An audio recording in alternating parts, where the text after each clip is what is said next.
बिस्मिल्लाहिर्रहमानिर्रहीम। अस्सलामुअलैकुम। 9वीं जमात की उर्दू और इस्लामियात पंजाब बोर्ड के नोट्स PDF में ख़रीदने के लिए रब्ता करें। व्हाट्सएप और मोबाइल नंबर 0321 22 80 942।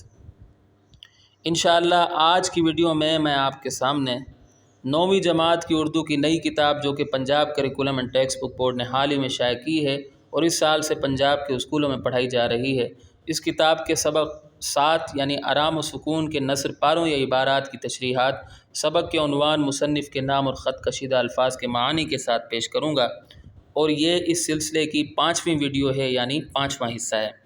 अगर आप मेरी साबका वीडियोज़ जो मैंने इस किताब के बारे में बनाई हैं मुकम्मल तौर पर देखना चाहते हैं तो इस वीडियो की डिस्क्रिप्शन में मौजूद पहली लिंक को विज़िट करें, और अगर आप सिर्फ नसर पारों की तशरीहात की वीडियोज़ देखना चाहते हैं तो इस वीडियो की डिस्क्रिप्शन में मौजूद दूसरी लिंक को विज़िट करें। तो आइए वीडियो शुरू करते हैं। सबसे पहले तो ये जान लीजिए कि इम्तिहान में सवाल किस तरह आता है। मैंने बोर्ड के साबका पेपर्स देखे हैं तो सवाल इस तरह था कि दर्ज झील नसर पारों की तशरीह कीजिए, सबक का उन्वान, मुसन्निफ़ का नाम और ख़त कशीदा अल्फाज के मानी भी तहरीर कीजिए। तो इसी सवाल को मद्देनज़र रखते हुए इसी सवाल के मुताबिक ये तशरीहात बनाई गई हैं।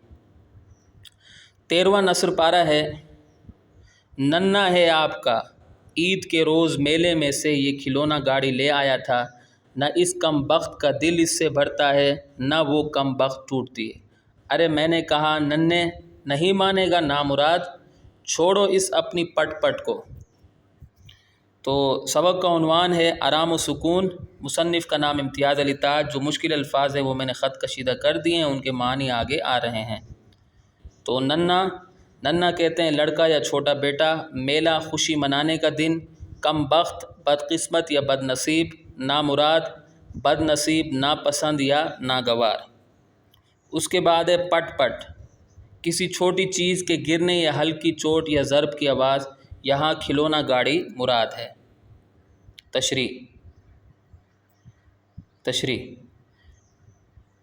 तशरीह मैंने इक्तिबासात की सूरत में बनाई है, पैराग्राफ्स की सूरत में, ताकि आपको याद करने में आसानी। इस नसर पारे में इम्तियाज़ अली ताज लिखते हैं कि मरीज़ चाहते हैं कि कुछ देर आराम कर लें, मगर बच्चा सहन में खिलौना गाड़ी चलाना शुरू कर देता है। मरीज़ अपनी बेगम साहिबा से पूछते हैं कि अब ये कौन शुरू हो गया है। बेगम साहिबा बताती हैं कि ये आपका बेटा है, ये दरअसल ईद वाले दिन मेले से खिलौना गाड़ी लाया था, तब से इसे चैन ही नहीं आता, ये हर वक्त उससे खेलता रहता है। मरीज़ की बेगम साहिबा मज़ीद बताती हैं कि बच्चा हर वक्त गाड़ी से खेलता रहता है, आम तौर पर ज़्यादा खेलने से खिलौने टूट जाते हैं, मगर ये खिलौना टूटता ही नहीं है। ठीक है, ना ये गाड़ी ज़्यादा खेलने की वजह से टूटती है, ना बच्चे का दिल इस गाड़ी से भरता है। फिर वो अपने बच्चे से मुखातिब होती हैं, रिवायती अंदाज अपनाते हुए उसे नामुराद यानी बदनसीब कहती हैं होगा। ठीक है, यहाँ हैं तो यहाँ भी हैं होगा। डांटते हुए उसे समझाने की कोशिश करती हैं। ठीक है, कोशिश करती हैं कि इस पट यानी गाड़ी को बंद करो, ये पट मरीज़ का सुकून बर्बाद कर रही है। ड्रामा नवीस ये तासुर देने की कोशिश करते हैं कि मरीज़ की बीवी अपने शोहर के आराम और सुकून का ख्याल किए बग़ैर बच्चे को कोसना शुरू कर देती हैं। ऐसा लगता है कि उन्हें मियाँ जी की बीमारी की कोई ख़ास परवाह नहीं है। परवाह एक साथ अलिफ यहाँ आ गया है।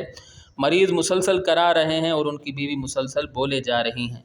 मरीज़ की बीवी इतनी बातूनी होती हैं कि उनको लम्हा भर भी सुकून नहीं करने देती। इस ड्रामे में इम्तियाज़ अली ताज बड़ी महारत से तंज़ व मिज़ाह की फ़ज़ा को आखिर तक कायम रखते हैं। 14वां नसर पारा है,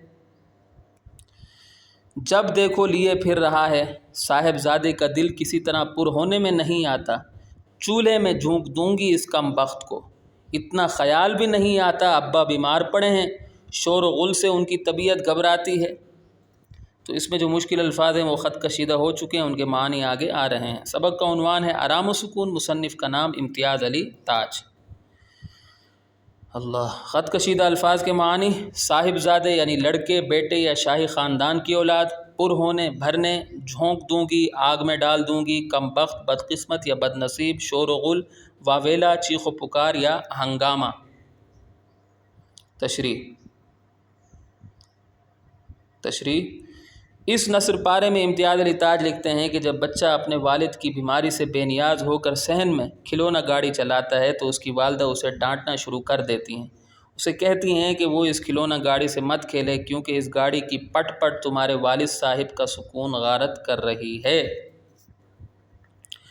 مریض کی بیگم صاحبہ اپنے بچے کو ڈانٹتے ہوئے کہتی ہیں کہ جب بھی میں تمہیں دیکھتی ہوں تم یہ گاڑی لے کر ادھر ادھر پھر رہے ہوتے ہو۔ دیکھتی ہوں کے بعد کوما لگا لیجئے گا۔ آخر کیا ضرورت ہے اس گاڑی سے اتنا زیادہ کھیلنے کی؟ تمہارا تو دل ہی نہیں بھرتا اس گاڑی سے، ہر وقت اس سے کھیلتے رہتے ہو۔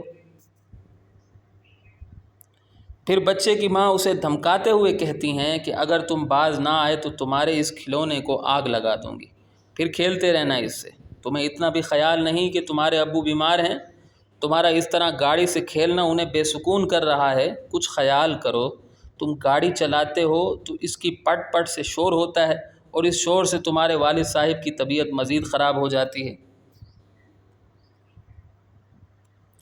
ڈرامہ نویس یہ تاثر دینے کی کوشش کرتے ہیں کہ مریض کی بیوی اپنے شوہر کے آرام و سکون کا خیال کیے بغیر بچے کو کوسنا شروع کر دیتی ہیں۔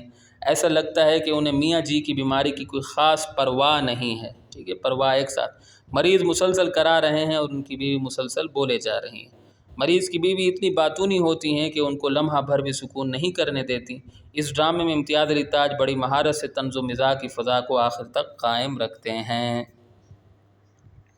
15واں نثر پارہ ہے۔ 15واں نثر پارہ، چھوڑ اپنی یہ پٹ پٹ، بچہ رونے لگتا ہے۔ چپ نا مراد، اتنا خیال نہیں ابا بیمار پڑے ہیں، ڈاکٹر نے کہا ہے شور و غل نہ ہو، انہیں تکلیف ہوگی۔ چپ، خبردار جو آواز نکالی گلا گھونٹ ڈالوں گی۔ بچہ رونا بند کرنے کی ناکام کوشش کرتا ہے۔ بریکٹ یہاں آ جائے گا، ٹھیک ہے۔ سبق کا عنوان آرام و سکون اور مصنف کا نام امتیاز علی تاج۔ مشکل الفاظ کے معنی دیکھ لیجئے۔ پٹ پٹ، کسی چھوٹی چیز کے گرنے یا ہلکی چوٹ یا ضرب کی آواز۔ اچھا، پٹ پٹ کا ایک اور مطلب یہاں میں نے جو پہلا جو مطلب تھا وہ جو لکھا ہے وہ بھی اس کے ساتھ اضافہ کر لیجئے گا، ٹھیک ہے۔ نامراد، بد نصیب، ناپسند یا ناگوار۔ شور و غل، واویلا، چیخ و پکار یا ہنگامہ۔ تکلیف، درد، دکھ یا رنج۔ اس نثر پارے میں امتیاز علی تاج لکھتے ہیں کہ ماں کے سمجھانے کے باوجود بچہ کھلونا گاڑی چلاتا رہتا ہے، جس کی وجہ سے بچے کے والد یعنی مریض کی بے سکونی مزید بڑھ جاتی۔ اب بچے کی والدہ کا غصہ عروج پر پہنچ جاتا ہے۔ بچے کی ماں اسے ڈانٹتے ہوئے کہتی ہیں کہ صحن میں گاڑی چلانا بند کر دو، اس کی پٹ پٹ سے شور بڑھ رہا ہے اور یہ شور تمہارے والد کی بے چینی میں اضافہ کرتا جا رہا ہے۔